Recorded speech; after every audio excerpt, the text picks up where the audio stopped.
A Volta ao Mundo em 80 Dias, obra de Júlio Verne. Às 8 horas, um steward entrou no vagão e anunciou aos viajantes que a hora de dormir tinha chegado. Este vagão era um sleeping car que em poucos instantes foi transformado em dormitório. Os encostos dos bancos se desdobraram. Os colchonetes, cuidadosamente embrulhados, se desenrolaram por um sistema engenhoso. Cabinas foram improvisadas em alguns instantes e a cada viajante teve logo à sua disposição um leito confortável que espessas cortinas protegiam de qualquer olhar indiscreto. Os lençóis eram brancos, os travesseiros macios. Bastava deitar e dormir, o que cada um fez como se estivesse na cabina confortável de um navio. Enquanto o trem corria a todo vapor através do estado da Califórnia, todos dormiam. Na região de São Francisco e Sacramento, o solo é pouco acidentado. Este trecho da estrada de ferro, sob o nome de Central Pacific Road, toma Sacramento por ponto de partida e avança para leste ao encontro do que parte de Ojama. De São Francisco, a capital da Califórnia, a linha corria diretamente para nordeste, ladeando o American River, que deságua na Baía de São Pablo. As 120 milhas compreendidas entre estas duas importantes cidades foram percorridas em 6 horas, e pela meia-noite, enquanto dormiam, o primeiro sono, os viajantes passaram por Sacramento. Nada viram, portanto, desta cidade importante, sede da legislatura do estado de Califórnia. Nem os seus belos cais, nem suas ruas largas, nem seus hotéis esplêndidos, nem as praças, nem os templos. Saindo de Sacramento, o trem, depois de ter passado pelas estações de Junction, Rocklin, Auburn e Colfax, embrenhou-se no maciço da Sierra Nevada. Eram 7 horas da manhã quando foi atravessada a estação de Cisco.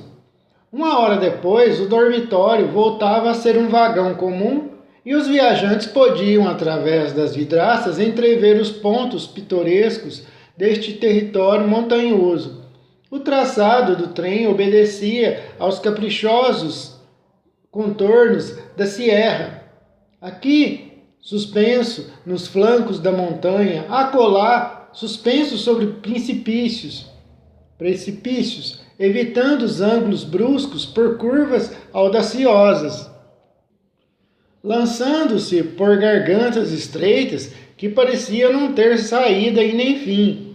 A locomotiva, radiante como um oratório, com sua grande fornalha que lançava fagulhas amareladas pelo ar, seu sino prateado, seu caça-vaca, que se estendia como um esporão, misturava os seus silvados e mugidos das torrentes e das cascatas, torneava sua fumaça na negra ramagem dos pinheiros. Poucos ou nenhum túnel, nem ponte sobre o percurso. A railroad contornava o flanco das montanhas, não procurando na linha reta o caminho mais curto de um ponto a outro, e não violentando a natureza. Por volta das 9 horas, pelo vale de Carson, o trem penetrou no estado do Nevada, seguindo sempre a direção nordeste. Ao meio-dia, deixava Ren, onde os viajantes tiveram 20 minutos para o almoço. A partir deste ponto, a via férrea, costeando Humboldt River, elevou-se por algumas milhas para o norte, seguindo o seu curso. Depois, infletiu para o leste e não deveria mais deixar o curso d'água antes de ter atingido os Humboldt Ranges, onde tem sua nascente quase na extremidade oriental do estado de Nevada. Depois de almoçarem, Mr. Fogg, Aouda e os seus companheiros retomaram seus lugares no vagão. Phileas Fogg, a jovem, o delegado Fix e Passepartout, confortavelmente sentados, contemplaram a paisagem variada que passava diante dos seus olhos. Vastas pradarias, montanhas se perfilando no horizonte, criques rolando suas águas espumosas. Por vezes, uma grande manada de bisões, amontoando-se ao longe, parecia um dique móvel. Esses numerosos exércitos de ruminantes opõem com frequência a passagem do trem. Já se viu milhares destes animais desfilarem por horas em filas compactas, atravessando a via férrea. A locomotiva é então forçada a parar e esperar que a via férrea fique livre novamente. E foi exatamente o que aconteceu nesta ocasião. Pelas 3 horas da tarde, uma manada de 10 a 12 mil cabeças barrou a Railroad. A máquina, depois de ter moderado sua velocidade, tentou meter seu esporão no flanco da imensa coluna de animais, mas teve de parar diante da impenetrável massa. Via-se estes ruminantes, estes búfalos, como impropriamente os chamavam os americanos, caminhar com seu passo tranquilo, soltando por vezes formidáveis mugidos. Tinha um porte superior ao dos outros da Europa, pernas e rabo curtos, garrote saltado, que formavam uma coroa muscular, cornos separados na base, cabeça, pescoço e lombos cobertos por crinas de pelo comprido. Corcova muscular. Nem se poderia pensar em deter uma migração destas. Quando adotaram uma direção, nada é capaz nem de desviar, nem de modificar sua marcha. É uma torrente de carne viva que nenhum dique saberia represar. Os viajantes, dispersos pelos corredores, contemplavam este curioso espetáculo, mas o que devia estar mais apressado, Phileas Fogg, ficara no seu lugar e esperava filosoficamente que aprovesse aos búfalos de dar-lhe passagem. Passepartout estava furioso com a demora causada por esta aglomeração de animais. Teria desejado descarregar contra eles o seu arsenal de revólveres. Que país! Exclamou. Simples bois que param os trens e que lá se vão processionalmente, sem se preocuparem com o fato de embaraçarem a circulação. Minha nossa, desejaria muito saber se Fogg previu este contratempo no seu programa. E o maquinista que não se atreve a lançar sua máquina através desse gado embaraçoso. O maquinista não havia tentado ultrapassar o obstáculo e agira com prudência. Teria esmagado os primeiros búfalos atacados pelo esporão da locomotiva, mas por muito potente que fosse a máquina, teria sido logo detida. Dar-se-ia inevitavelmente um descarrilhamento e o trem teria ficado em pedaços. O melhor mesmo era esperar pacientemente, tentar em seguida recuperar o tempo perdido por uma aceleração da marcha do trem. O desfile dos bisões durou 3 horas longas, e a via só ficou livre quando a noite já caía. Neste momento, as últimas filas da manada atravessaram os enquanto que as primeiras desapareciam no horizonte ao sul. Eram então 8 horas quando o trem franqueou os desfiladeiros dos Humboldt Rangers, e 9h30 quando penetrou no território de Utah, a região do Grande Lago Salgado e o curioso território dos Mormons. Em que Passepartout segue com uma velocidade de 20 milhas por hora um curso de história mormon. Durante a noite de 5 para 6 de dezembro, o trem correu a sudeste pelo espaço de quase 50 milhas. Depois elevou-se outro tanto para nordeste, aproximando-se do grande lago salgado. Passepartout, pela 9 da manhã, veio tomar ar sobre os passadiços. O tempo estava frio, o céu cinza, mas não nevava. O disco do sol, amplificado pelas brumas, parecia uma enorme moeda de ouro, e Passepartout entretinha-se calculando seu valor em libras esterlinas, quando foi distraído deste útil trabalho pela aparição de um personagem bastante estranho.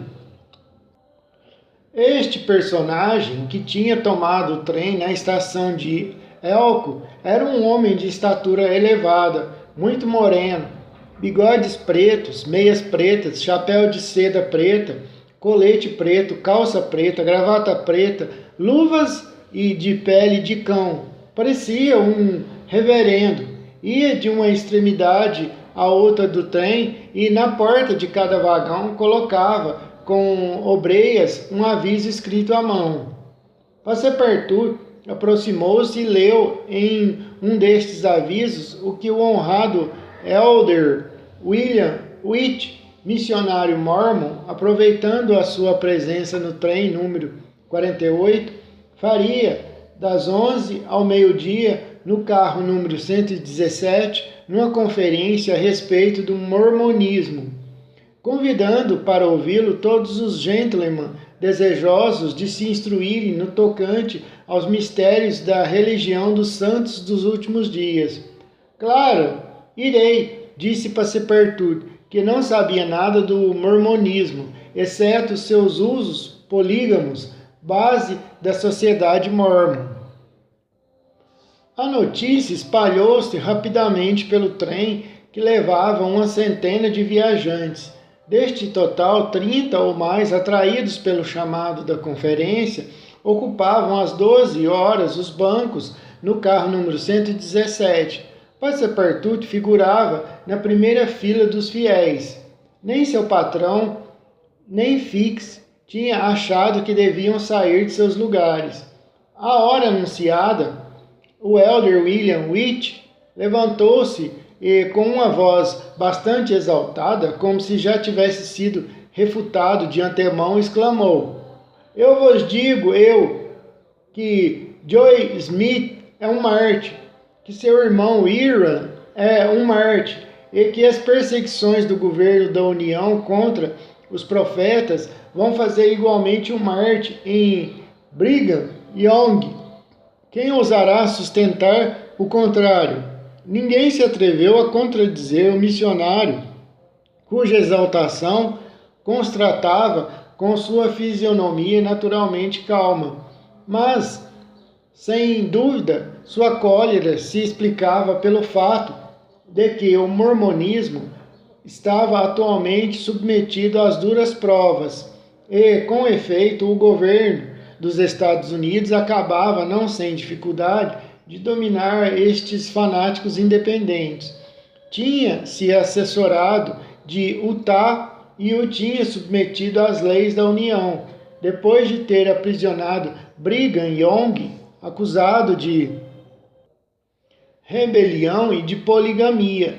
Desde esta época, os discípulos do profeta redobraram seus esforços e, aguardando os atos, resistiam pela palavra às pretensões do Congresso. Como se vê, o elder William Witt fazia o proselitismo até em estrada de ferro. E então contou, inflamando seu discurso, com elevações da voz e a violência de seus gestos, a história do mormonismo, desde os tempos bíblicos. Como em Israel um profeta mórmon da tribo de José publicou os anais da nova religião e os legou ao seu filho Moron. Como, muitos séculos depois, uma tradução deste precioso livro, escrito em caracteres egípcios, foi feita por Joseph Smith Jr., fazendeiro do estado de Vermont, que se revelou como profeta místico em 1825, estado de Vermont. Como finalmente um mensageiro celeste lhe apareceu numa floresta luminosa e lhe desenvolveu os anais do Senhor. Neste momento, alguns ouvintes pouco interessados pela narrativa retrospectiva do missionário deixaram o vagão, mas William Witt, continuando, contou como Smith Jr., reunindo seu pai, seus 2 irmãos e alguns discípulos, fundou a religião dos santos dos últimos dias. Religião que, adotada não só na América, mas na Inglaterra, na Escandinávia, na Alemanha, conta entre seus fiéis artesãos e também grande número de pessoas que exercem profissões liberais, como uma colônia foi fundada em Ohio, como um templo foi edificado ao preço de $200 mil em uma cidade fundada em Kirkland, como Smith se tornou um audacioso banqueiro e recebeu de um simples expositor de múmias um papiro contendo uma narrativa escrita pela mão de Abraham e outros célebres egípcios. Pela mão de Abraham. Esta narrativa, tornando-se um pouco longa, as filas dos ouvintes rareavam ainda mais, e o público só se compunha agora de umas 20 pessoas.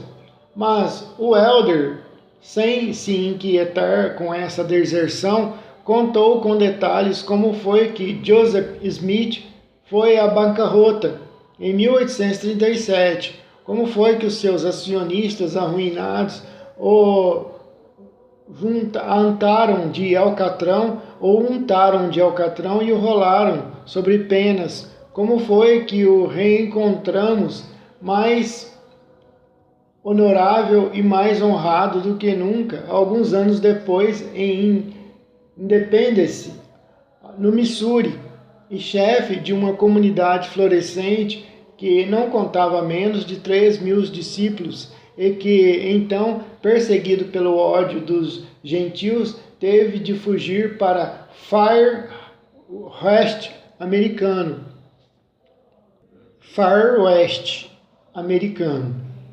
10 ouvintes ainda estavam lá, e entre eles o bom Passepartout, que escutava com a maior atenção. Foi assim que aprendeu como, depois de longas perseguições, Smith reapareceu no Illinois e fundou em 1839, sobre as margens do Mississippi, cuja população se elevou a 25 mil almas, como Smith se tornou prefeito, juiz supremo e general em chefe desta comunidade, como em 1843 lançou sua candidatura à presidência dos Estados Unidos e como finalmente, atraído a uma cilada em Cartago, foi lançado na prisão e assassinado por um bando de homens mascarados. Neste momento, Passepartout estava absolutamente sozinho no vagão e o elder, olhando-o na face, fascinando com as suas palavras, lhe contou que, 2 dias depois do assassinato de Smith, seu sucessor, o profeta inspirado Brigham Young, abandonando Nauvoo, veio se estabelecer nas margens do Lago Salgado, e que lá, sobre esse admirável território, em meio desta região fértil, no caminho dos imigrantes que atravessavam Utah para se dirigirem à Califórnia, a nova colônia, graças aos princípios polígamos do mormonismo, floresceu. E aí está, acrescentou William Witt, aí está o porquê do ciúme do Congresso se exercer contra nós, porque os soldados da União pisotearam o solo de Utah, porque nosso chefe, o profeta Brigham Young, foi preso com menosprezo de toda justiça. Cederemos à força? Jamais. Expulsos de Vermont, expulsos do Illinois, expulsos de Ohio, expulsos de Missouri, expulsos de Utah, reencontraremos ainda algum território independente onde plantaremos nossa tenda. E vós, meu fiel, acrescentou Wilder, fitando no seu único ouvinte olhares coléricos, plantareis a sombra da nossa bandeira? Não, respondeu corajosamente Passepartout, que saiu deixando o energúmeno a pregar no deserto. Durante a conferência, o trem tinha andado rapidamente e pelo meio-dia e meia tocava no ponto noroeste do grande lago Salgado. Daí podia-se divisar sobre um grande perímetro o aspecto desse mar interior que também tem o nome de Mar Morto e no qual deságua um Jordão da América. Lago admirável, enquadrado por belas rochas selvagens e em grandes camadas incrustadas de sal branco, soberbo lençol de água que cobria outrora um espaço mais considerável, mas com o tempo suas margens, subindo pouco a pouco, reduziram sua superfície, aumentando assim a sua profundidade. O Lago Salgado, do comprimento de quase 70 milhas, 35 milhas de largura, está situado a 3.800 pés acima do nível do mar, bem diferente do Lago Asfaltite, cuja depressão acusa 200 pés abaixo. Sua salgacidade é considerável. As suas águas têm em dissolução o quarto de seu peso de matéria sólida.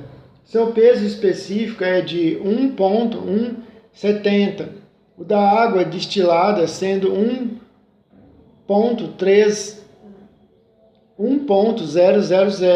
Por isso os peixes não podem aí viver. Os que o Jordão, o Iber e os outros creeks aí lançam morrem logo, mas não é verdade que a densidade das águas seja tal que um homem não possa mergulhar nelas. Em redor do lago, o campo estava muito bem cultivado, porque os mormons são hábeis nos trabalhos da terra. Ranchos e currais para os animais domésticos, campos de trigo, de milho, de sorgo, pradarias luxuriantes por toda parte, sebes de roseiras selvagens, buquês de acácias e dos eufórbios. Tal teria sido o aspecto desta região 6 meses mais tarde, mas neste momento o solo desaparecia sobre uma fina camada de neve que o polvilhava ligeiramente. Às 2 horas, os viajantes desceram na estação de Ogden. O trem não deveria partir de novo senão às 6 horas. Phileas Fogg, Aouda e seus 2 companheiros, o agente Fix e Passepartout, tinham, pois, tempo para visitar a cidade dos Santos pelo pequeno ramal que sai da estação de Ogden. 2 horas bastariam para visitar esta cidade absolutamente americana e como tal edificada no padrão de todas as cidades da União, vastos tabuleiros de xadrez com longas linhas frias, com a tristeza lúgubre dos ângulos retos, segundo a expressão de Victor Hugo, o fundador da cidade dos Santos, não podia escapar desta necessidade de simetria que caracteriza os anglo-saxões. Neste país tão singular, onde os homens não estão, por certo, à altura das instituições, tudo se faz ao quadrado, as cidades, as casas e as tolices. Às 3 horas, os viajantes passeavam ainda pelas ruas da cidade, edificada entre a margem do Jordão e as primeiras ondulações dos montes. Notaram pouco ou nenhuma igreja, mas, como monumentos, a casa do profeta, o tribunal e o arsenal. Depois, as casas de tijolos azulados, com varandas e galerias, rodeadas de jardim bordados de acácias, palmeiras e alforrobeiras.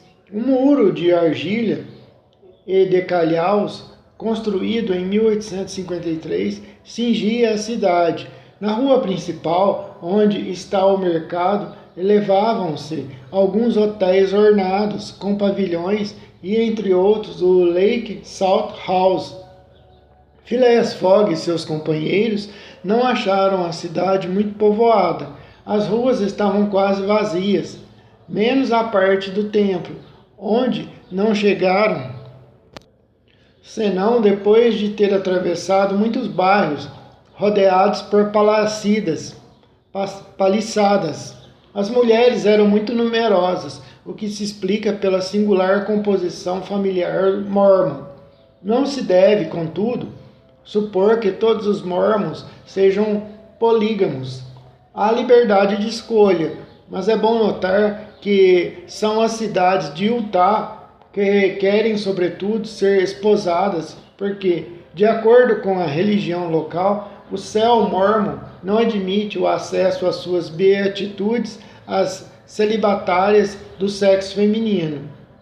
Estas pobres criaturas não parecem nem chateadas nem felizes.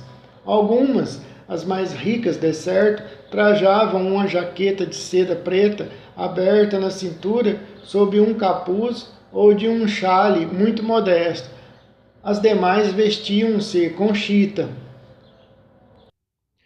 Passepartout, esse, na sua qualidade de solteirão convicto, não olhava sem certo terror para as mormons encarregadas de fazerem em penca a felicidade de um só mormon. Em seu bom senso, lastimava os maridos. Parecia-lhe uma coisa terrível ter de guiar tantas mulheres através das vicissitudes da vida, conduzi-las assim em penca ao paraíso mórmon, com a perspectiva de tornar a encontrá-las na eternidade, em companhia do glorioso Smith, que deveria ser ornamentado neste lugar de delícias. Decididamente não sentia vocação e achava, talvez, nisto se iludisse que as cidadãs do Great Lake City deitavam sobre sua pessoa olhares um pouco inquietadores. Muito infelizmente, sua permanência na cidade dos Santos não deveria prolongar-se. Às 4 horas, menos alguns minutos, os viajantes estavam outra vez na estação e retornavam aos seus lugares nos vagões. O apito do trem se fez ouvir, mas no momento em que as rodas motoras da locomotiva, patinando sob os raios, começavam a imprimir ao trem alguma velocidade, estes gritos: "Parem! Parem!" ressoaram. Não se detém um trem em movimento, como sabemos. O gentleman que proferia estes gritos era evidentemente algum mormon retardatário. Corria a ponto de ficar sem ar. Felizmente para ele, a estação não tinha nem portas nem barreiras. Lançou-se então sobre a via, saltou sobre o estribo do último vagão e caiu sem ar sobre um dos bancos do vagão. Passepartout, que tinha seguido com interesse os percalços desta ginástica, veio contemplar o retardatário, pelo qual se interessou muito quando soube que este cidadão de Utah só tinha tentado a fuga depois de um acontecimento doméstico. Quando o mormon tomou fôlego, Passepartout animou-se a perguntar-lhe polidamente quantas mulheres tinha, para ele só, pois pela maneira que vinha de dar no pé, supunha que tinha umas 20 pelo menos. "Uma, senhor", respondeu o mormon, levantando os braços para o céu. "Uma, e já era muito. Apenas uma." Em que Passepartout não consegue que ouçam a voz da razão. O trem saindo de Great Salt Lake e da estação de Ogden subiu durante 1 hora para o norte, até Weber River, tendo percorrido quase 900 milhas desde a partida de São Francisco. A partir deste ponto, retomou a direção do leste, através do maciço acidentado dos montes. É nesta parte do território, compreendida entre as montanhas rochosas propriamente ditas, que os engenheiros americanos lutaram com as maiores dificuldades. Por isso também que nesta porção do trajeto, a subvenção do governo subiu para $48 mil por milha, enquanto tinha sido de $16 mil na planície.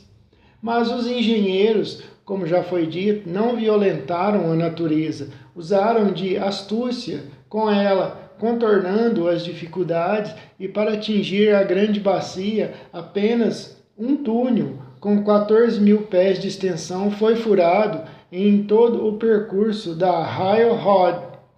Era no Lago Salgado mesmo que a estrada de ferro tinha atingido até então sua maior cota de altitude.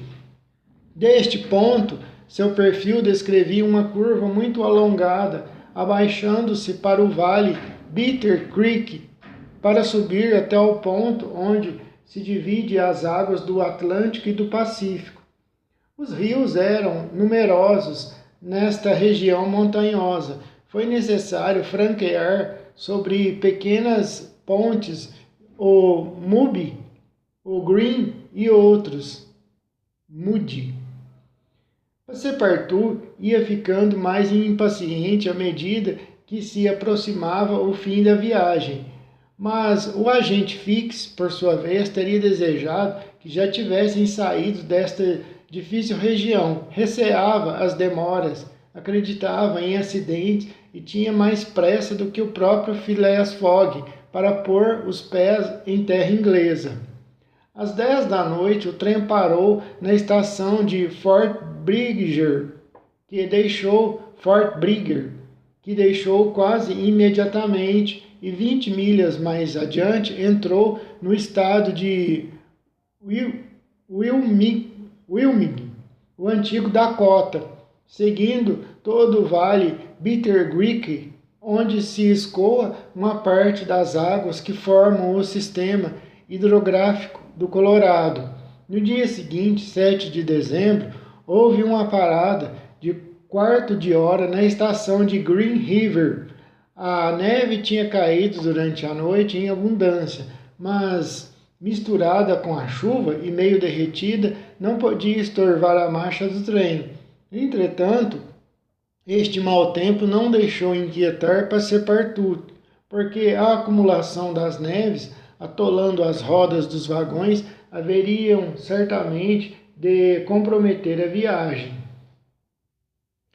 Na verdade, que ideia, dizia-se, meu patrão teve de viajar no inverno. Não poderia ter esperado o verão para aumentar suas possibilidades de êxito. Mas, neste momento em que o honesto rapaz só se preocupava com o estado do céu e com a queda da temperatura, Aouda experimentava receios mais sérios que provinham de causa bem diferente. Com efeito, alguns viajantes tinham descido do vagão e passeavam pela plataforma da estação de Green River, esperando a partida do trem. Ora, pelo vidro, a jovem reconheceu entre eles o coronel Stamp W. Proctor, o americano que tinha se comportado tão grosseiramente com Phileas Fogg durante o meeting de São Francisco. Aouda, não querendo ser vista por ele, recuou. Esse fato impressionou extremamente a jovem. Ela tinha se afeiçoado por demais a Phileas Fogg, que, friamente que fosse, lhe dava todos os dias provas da mais absoluta dedicação. Não compreendia, sem dúvida, toda a profundidade do sentimento que lhe inspirava seu Salvador, e a este sentimento ainda dava o nome de reconhecimento, gratidão, mas, sem que soubesse, era mais que isto, era amor. Assim seu coração saltou quando reconheceu o grosseiro personagem a quem Phileas Fogg queria cedo ou tarde pedir uma explicação por sua conduta. Evidentemente, era apenas o acaso que tinha trazido a este trem o coronel Proctor, mas fosse como fosse, ele estava ali, e era preciso impedir a todo custo que ele e Phileas Fogg, o seu grande salvador, se encontrassem. Aouda, quando o trem se pôs novamente em movimento, aproveitou um momento em que Phileas Fogg dormitava para colocar Fix e Passepartout a par da situação. O tal do Proctor está no trem, exclamou Fix. Pois bem, tenha certeza, madame, antes de se bater com o senhor, Fogg terá de bater-se comigo. Parece-me que em tudo isso fui eu que recebeu os mais graves insultos deste homem. E além disso, acrescentou Passepartout, eu me encarrego dele, pois mais coronel que seja, não me importa. Senhor Fix, retomou Aouda, Phileas Fogg não deixará que ninguém se vingue por ele. É homem, como disse, de voltar à América para procurar seu ofensor. Se, portanto, vê o coronel, não vamos poder impedir um duelo, que pode ter deploráveis consequências. É preciso, portanto, que ele não veja. Tem razão, madame, respondeu o agente Fix. Um duelo poderia por tudo a perder, vencedor ou vencido. Mr. Fogg demorar-se-ia e acrescentou Passepartout, isso faria o jogo dos gentlemen do Reform Club. Em 4 dias estaremos em Nova York. Pois bem, se durante 4 dias meu patrão não sair do seu vagão, podemos esperar que o acaso não o ponha cara a cara com este maldito americano, que Deus confunda. Ora, saberemos impedir. A conversa foi suspensa. Phileas Fogg tinha acordado e contemplava a campina pelo vidro rajado de neve. Mais tarde, e sem ser ouvido por seu patrão nem por Aouda, Passepartout disse ao inspetor de polícia: o senhor realmente se bateria por ele? Farei tudo para levá-lo vivo para a Inglaterra, respondeu o agente Fix, e em um tom que denotava uma vontade implacável. Passepartout sentiu um arrepio correr por todo o corpo, mas suas convicções a respeito do patrão não fraquejaram. E agora? Será que haveria algum meio de reter Phileas Fogg no seu compartimento para prevenir qualquer encontro com o coronel Proctor?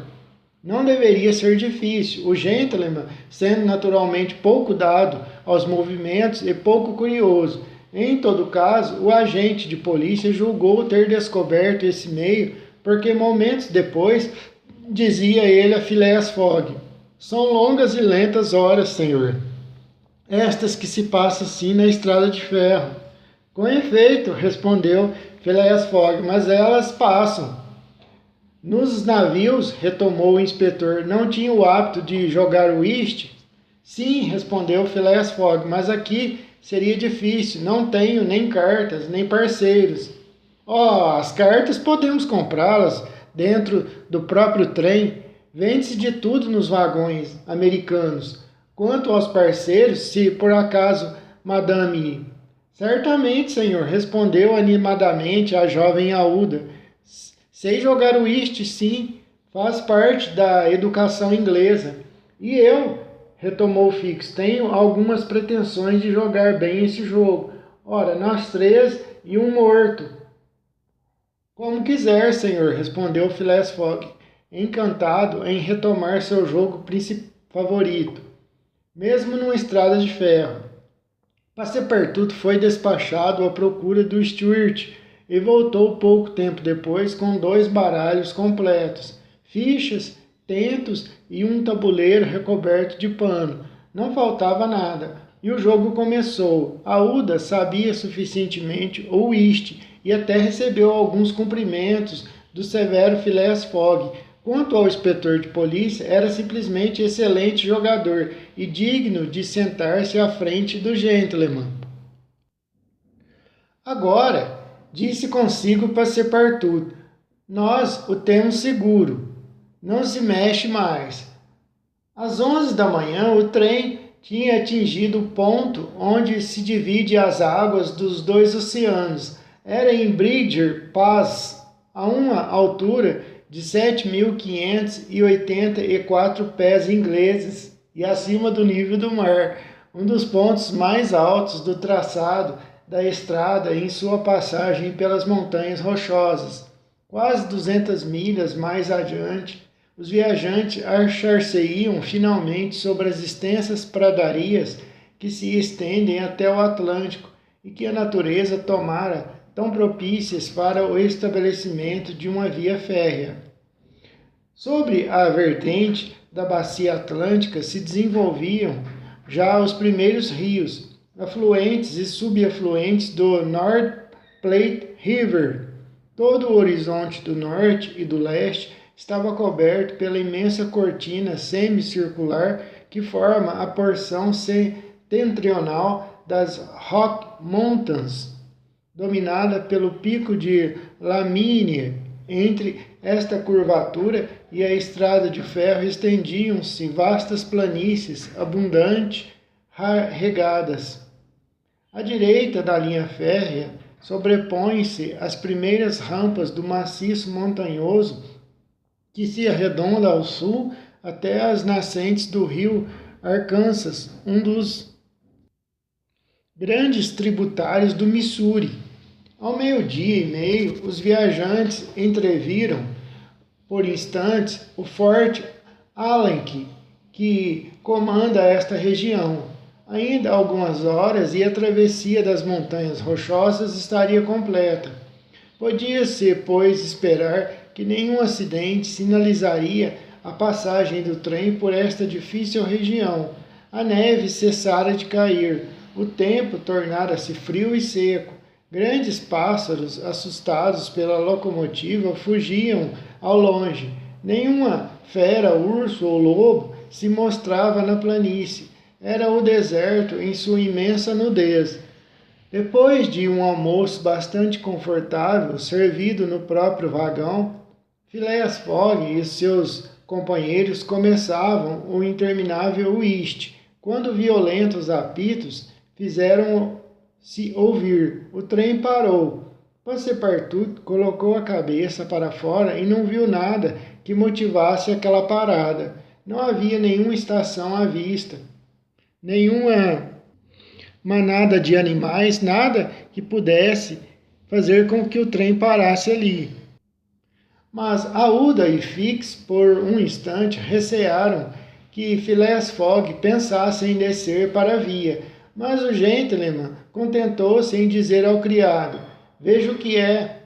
Passepartout saltou para fora do vagão. Uns 40 passageiros tinham já abandonado seus lugares, entre eles o coronel Stamp W. Proctor. O trem tinha parado por causa de um sinal vermelho que impedia a passagem. O maquinista e o condutor, tendo descido, discutiam acaloradamente com um guarda ferroviário que o chefe de estação de Mitsinbal, a próxima estação, tinha enviado ao encontro do trem. Viajantes tinham se aproximado e participavam da discussão. Entre eles achava-se o mencionado coronel Proctor, com a sua voz alta e seus gestos imperiosos.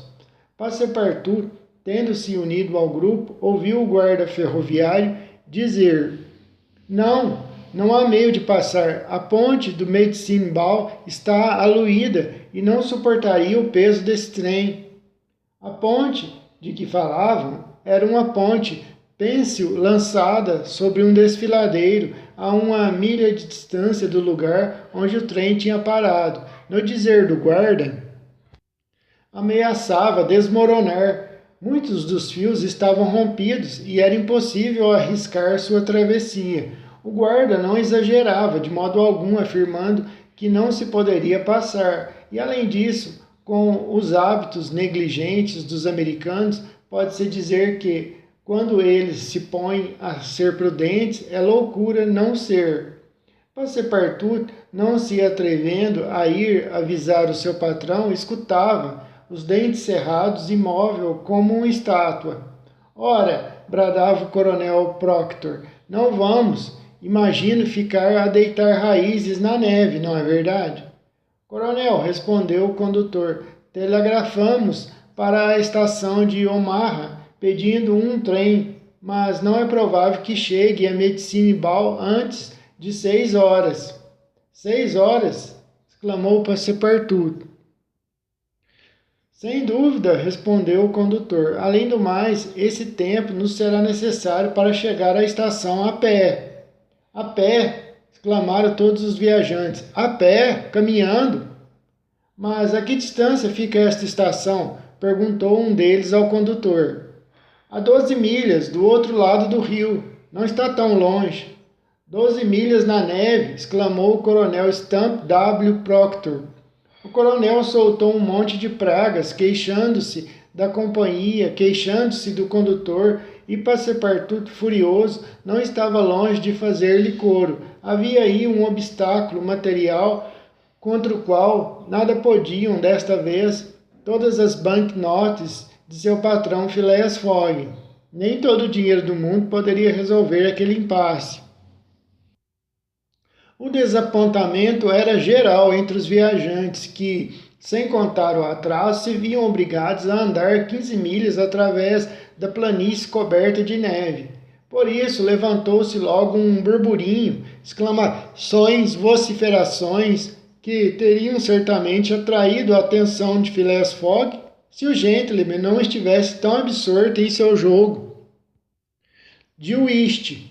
Entretanto, Passepartout achou que deveria preveni-lo e, cabeça baixa, dirigia-se para o vagão quando o maquinista do trem, um verdadeiro Yankee chamado Foster, elevando a voz, disse: "Senhores e senhoras, talvez haja um meio de passar." "Sobre a ponte?" perguntou um viajante. "Sobre a ponte." "Com o nosso trem?" perguntou o coronel Proctor. "Com o nosso trem, sim." Passepartout tinha parado e devorava as palavras do maquinista. "Mas a ponte ameaça desabar, você não disse?" retomou um dos viajantes. "Não importa", respondeu Foster.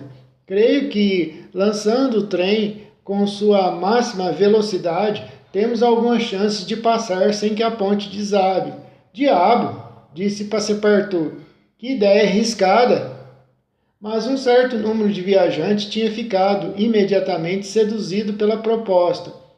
Ela agradava particularmente ao coronel Proctor. Este cérebro esquentado achava a coisa muito factível. Lembrou mesmo que engenheiros tinham tido a ideia de passar os rios sem pontes com trens rígidos, lançados a toda velocidade, etc. E afinal, todos os interessados na questão se colocaram do lado do maquinista. "Temos 50 probabilidades de passar", dizia um. "60, eu acredito", dizia o outro. 80. "Eu creio em 80, disse um outro. Passepartout estava aturdido, apesar de se sentir disposto a tentar tudo para fazer a passagem mais rápida do Medicine Creek, mas a tentativa parecia um pouco demais arriscada, um pouco americana, por dizer. Além disso, pensou, há uma coisa bem mais simples, e esta, gente, nem sequer para pensar nela. "Senhor", disse a um dos viajantes, "o meio proposto pelo maquinista me parece um pouco arrojado, mas..." 80 probabilidades, respondeu o viajante, que lhe virou as costas. "Bem, sei", respondeu Passepartout, dirigindo-se a um outro gentleman, "mas uma simples reflexão..." "Nada de reflexões, é inútil", respondeu o americano, encolhendo os ombros. "O maquinista afirma que passará."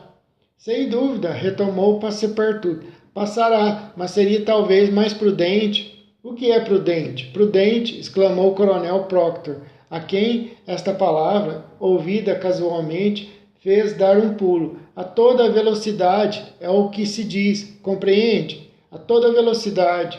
"Eu sei, eu compreendo", repetia Passepartout, a quem ninguém deixava concluir uma frase sequer. "Mas seria, não digo mais prudente, porque esta palavra desagrada, pelo menos mais natural." "O que? Então fale. O que quer? Qual a sua ideia?" "Que quer dizer com esse natural?" exclamaram-se de todos os lados. O pobre Passepartout já não sabia quem poderia ouvi-lo.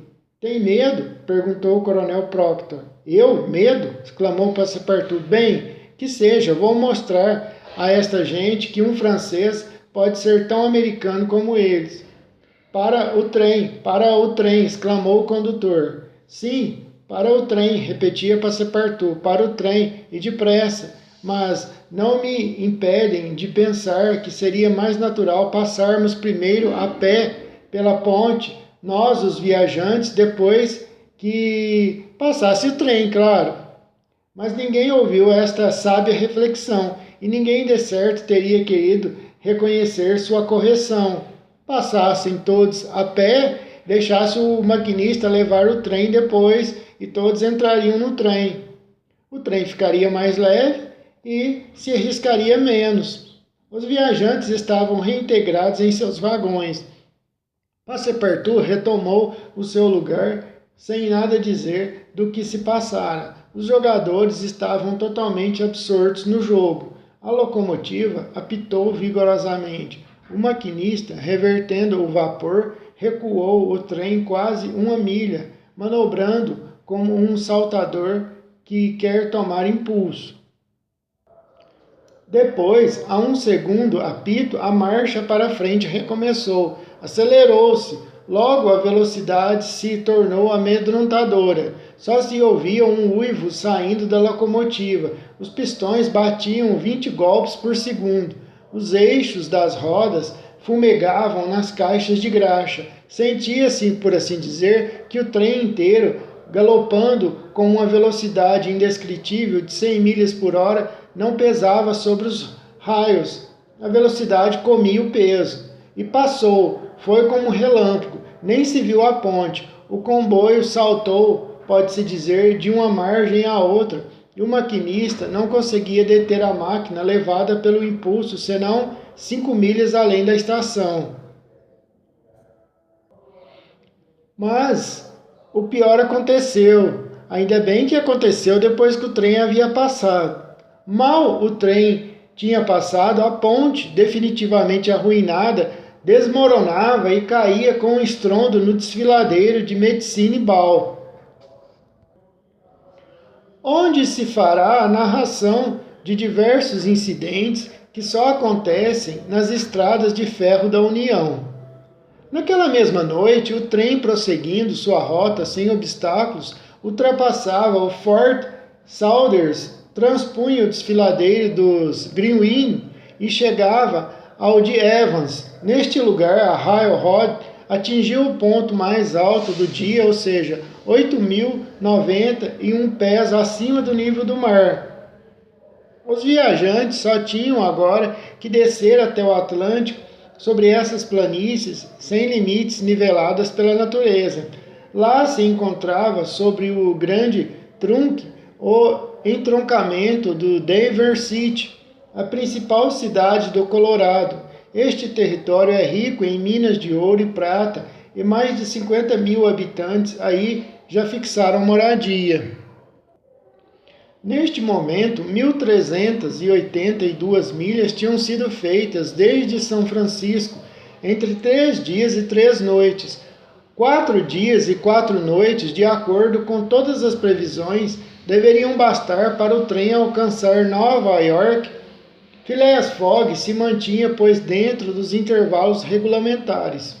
Durante a noite, deixaram à esquerda Camp Albach, o Lodge Pole Creek corria paralelamente à via, seguindo a fronteira retilínea comum aos estados de Wyoming e de Colorado.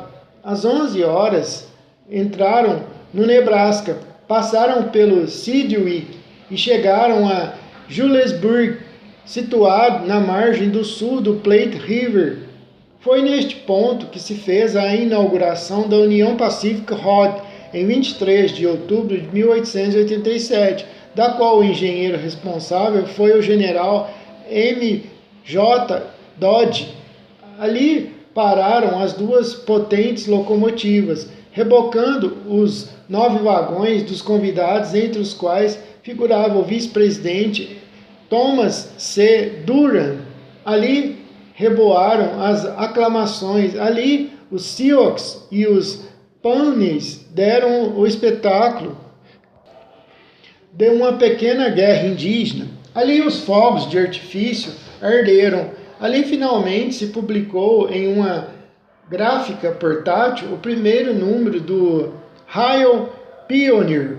Assim foi celebrada a inauguração desta grande estrada de ferro, instrumento de progresso e de civilização, lançado através do deserto e destinado a ligar entre si vilas e cidades que não existiam ainda. O apito da locomotiva, mais potente que a lira de Ampion, iriam logo fazer brotar no solo americano. Às 8 horas da manhã, o forte McPherson tinha sido deixado para trás.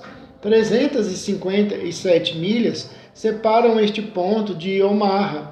A via férrea seguia sobre sua margem esquerda as caprichosas sinuosidades do braço sul do Platte River. Às 9 horas chegaram à importante cidade de North Platte, edificada entre os dois braços do grande curso de água que se reúne em torno dela pela formar uma artéria só, afluente importante cujas águas se confundem com as do Missouri e um pouco acima do Omaha. O 101º meridiano estava franqueado. Phileas Fogg e seus companheiros tinham recomeçado o jogo de whist. Nenhum deles se queixava da demora da viagem, nem mesmo o morto.